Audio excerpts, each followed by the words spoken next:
The 2026 governor's map is heating up fast. New polls are dropping every single day, and right now the data projects 4 confirmed flips, with 6 more races close enough to swing either direction. That's 10 states that could change hands before this is over. Let's walk through all of them. Oregon kicks things off, and it's already defying expectations. Kamala Harris won this state by 14 points in 2024, yet incumbent Governor Tina Kotek leads Republican Christine Drazan by just 0.8 points. This is a rematch of 2022 when Drazan lost by only 3 points. Oregon should not be this close, but based purely on the numbers, Democrats hold on barely. Tilt blue. California isn't close. Xavier Becerra leads Steve Hilton by 25 points. The gap narrows over time, but Gavin Newsom gets replaced by another Democrat. Solid blue. Nevada leans Republican. Incumbent Governor Joe Lombardo, who pulled off a major upset in 2022, leads Democrat Aaron Ford by 4 points. Trump became the first Republican to carry Nevada at the presidential level in 2 decades in 2024, and that rightward drift is showing up here too. Lean red, Lombardo wins a second term.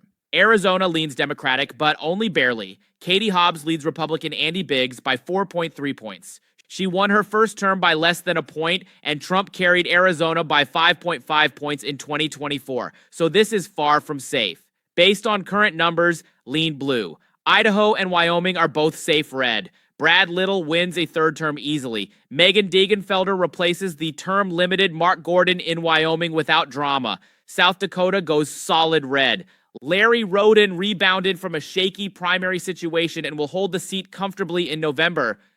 Nebraska is likely red. Jim Pillen leads by 7.9 points. He probably wins by double digits, but the polling alone puts this in the likely column.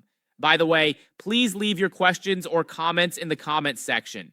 I will answer each one individually as time permits. Also, I would be very happy if you liked the video and subscribe to my channel. Now let's continue. Kansas is our first confirmed flip, and it goes Republican. Democrat Laura Kelly held this governor's mansion for 8 years, but she's term limited now.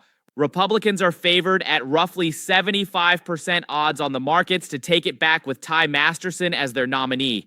Likely red, flip number 1. Oklahoma is solid red. Mike Mazzei replaces the retiring Kevin Stitt with no real competition in November.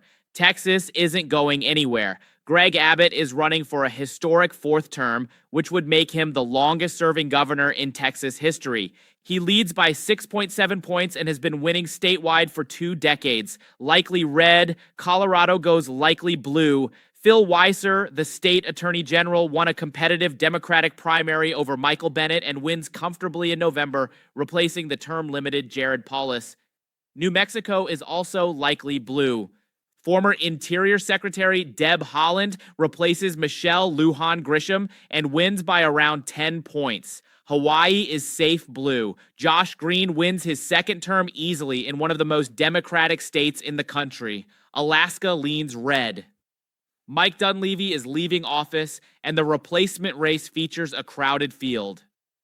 When you aggregate all Republican candidates versus all Democratic candidates, the GOP leads by 4.6 points. Lean red, Minnesota goes likely blue. Amy Klobuchar is leaving the Senate after nearly 2 decades to run for governor, and she leads Republican Lisa DeMuth by 8.8 points. With Klobuchar on the ballot, Democrats hold this comfortably. Iowa is the second flips, and this one goes Democratic. Democrat Rob Sand leads Republican Zach Lane by 3.9 points. Trump won Iowa by 13 points in 2024, which makes this genuinely stunning. Based purely on the polling data, Iowa goes lean blue, flip number 2. Wisconsin is flip number 3, and it goes Republican. Tom Tiffany leads Democrat Francesca Hong by 2.2 points. The key story here is candidate quality. Every other Democrat in the primary polls significantly better against Tiffany than Hong does. Her rise to the top of the primary has dragged Democratic win probability down from 84% to 60% on the markets, and it's still falling. Lean red, the 3rd flip. Illinois stays solid blue. J.B. Pritzker is running for a 3rd term and leads by 20 points. He's almost certainly positioning himself for a 2028 presidential run.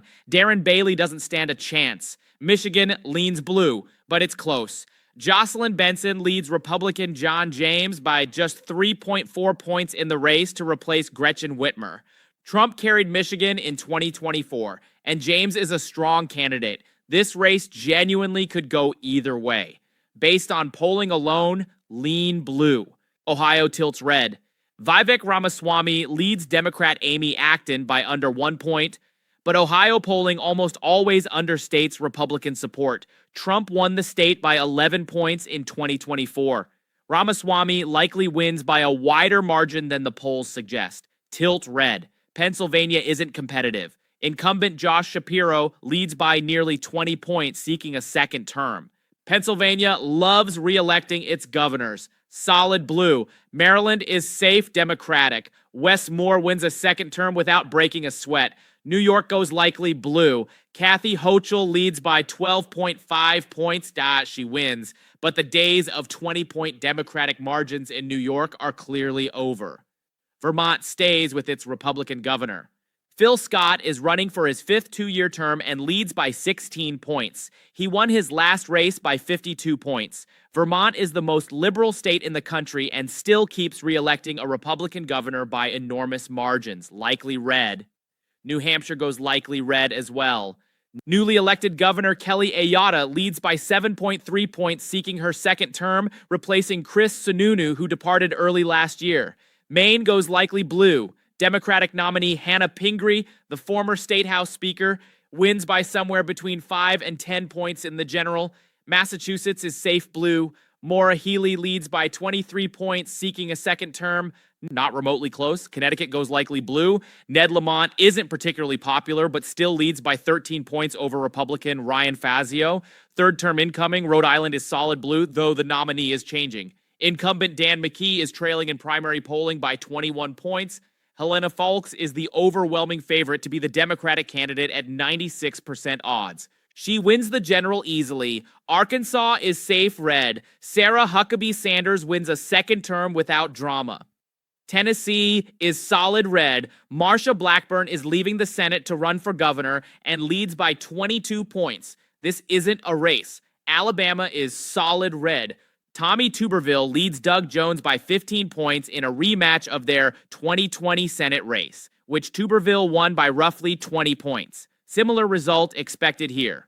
South Carolina goes likely red. Attorney General Alan Wilson won the GOP primary runoff and will succeed Henry McMaster in November, winning by somewhere between 10 and 15 points. Georgia is the fourth and final flip, and it goes Democratic. Keisha Lance Bottoms leads Republican Rick Jackson by 3.7 points in the race to replace Brian Kemp. This is very much still in play. Jackson is a strong candidate, and Kemp won re-election here by nearly 8 points in 2022. But based on where the polling stands right now, Georgia goes lean blue. Flip number 4. Florida rounds out the map. Byron Donalds leads Democrat David Jolly by 3.5 points. A decade ago, this would be the most watched race of the cycle. Today, Florida simply isn't competitive. The GOP has taken over completely. Lean red. So here's the final picture. Republicans win 26 governorships. Democrats win 24. The GOP flips Kansas and Wisconsin. Democrats flip Iowa and Georgia. 6 more races are close enough to swing before November. Nevada, Arizona, Ohio, Michigan, Wisconsin, and Georgia all have real uncertainty still baked in. This governor's map is shaping up to be one of the most competitive in years. Drop your prediction in the comments. Which flip surprises you the most? And which close race do you think ends up going the other direction before it's all over? Thanks for watching, and I'll see you in the next one.